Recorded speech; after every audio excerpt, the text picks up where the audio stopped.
අද මුද ගුලාබ් ජාමුන් ටිකක්. ඔන්න මං අද ගෙනාවා ගුලාබ් ජාමුන්. නිකන් ඉන්න වෙලාවේ නිකන් ඉන්න බැරුව හදාගත්තු ගුලාබ් ජාමුන් ටිකක්. බලමුද කොහොමද හැදුවේ කියලා.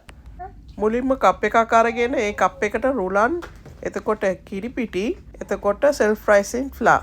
එක කප් මෙෂර්මන්ට් එකක් අරගෙන ඒ කප් එකෙන්ම කප් 3ක් ඔතන දාගත්තා. 1 1 1. ඒකටම බේකින් පවුඩර් ටිකකුයි පොඩ්ඩක් විතර ලුණුයි එකතු කරගත්තා. හොඳට මිශ්‍ර කරගන්න. ඕක හොඳට මිශ්‍ර කරලා මං කොයි කප් එකෙන්ද ඔය පිටි ටික මැනගත්තේ ඒ කප් එකෙන්ම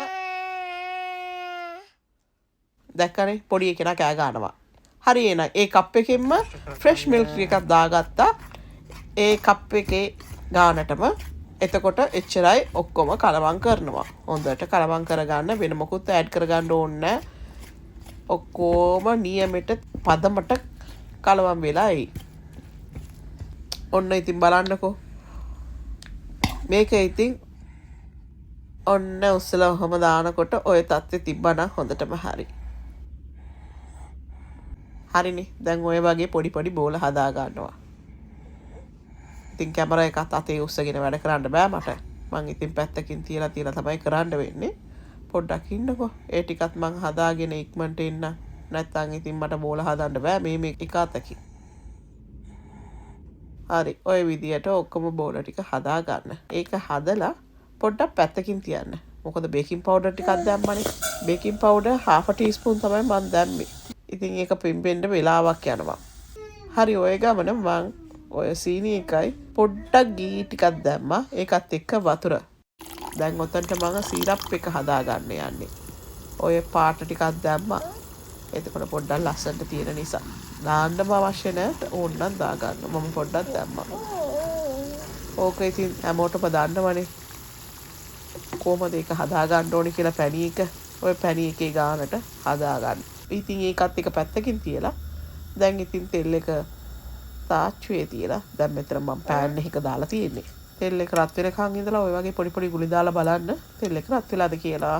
ඔන්න තෙල් එක රත් වුණාට පස්සේ ඔය බෝල ටික හිමින් දාගන්න. වැඩි ඊලාගින්නට තියන්න එපා. බෝල ටික පුපුරන්න බලයි. ඒක නිසා මැදට වගේ තියාගත්තා නම් ඔය ගින්දර ටික හොඳටම හරි. ඔන්න එකින් එකට මම දාගෙන පොඩ්ඩක් කලවම් කර ගන්නවා. හැබැයි ගොඩාක් දුරට හැඳි ගන්නෙම යන්න එපා. ඉතින් කැඩෙන්න බලයිනේ. ඔය ලස්සන පාටට ආවට පස්සේ ඔය වගේ හැන්දකින් මං ඔය ටික අරගෙන එහෙම්මම සිරප් එකට දාගන්නවා. බැදගත්ත ගමන්ම දාගන්න සිරප් එකට. එතකොට ඒ රස්නේ පිටින්ම දැම්මම ඒ ගුලාබ් ජාමුන් වලට ඔය සිරප් එක ඉක්මනට උරා ගන්නවා. හරි. ඉතින් දෙවෙනි බැච් එකත් ඒ විදිහටම කරගත්තා. දැන් ඉතින් ඒකත් ඒ වගේ කලවම් කරලා හොඳට මිශ්‍ර කරලා දා ගන්නවා. දැන් මගේ මේ බවුල් එක ඉඩමදි. ඒක නිසා මම ලොකු ඩිෂ් එකක් වගේ තියෙන පැතලි බවුල් එකකට දාගත්තා. මොකද මම සිරප් එක හැදුවේ පොඩ්ඩයි. ගොඩාක් සිරප් එක හැදුවා නම් නිකරුණේ විසි කරන්න වෙනවා. ඒක නිසා ඒකට ඔබින තරමට සිරප් එක හදලා ওই වගේ ඩිෂ් එකකට දැම්මා නම් හරි. ඔන්න ඉතින් බලන්නකෝ. ටිකක් මම පෙගෙන්න දාලා තියෙන්නේ. පෙගුණාට පස්සේ මං ඕක කඩලා හෝ හපලා හෝ කොහොම හරි ඇතුළත කොහොම තියෙන්නේ කියලා ඔයගොල්ලන්ට පෙන්නන්න. එතකම් පොඩ්ඩක් හින්න ඕනේ. හැබැයි බැලූ බැල්මට නම් ගුලාබ් ජාමුන් එක නියමෙටම තියෙනවා. මේක අලුත් රෙසිපි එකක්. මම මේ පාර විතරයි try කරේ. හරි. පොඩ්ඩක් ඉන්නකෝ එන.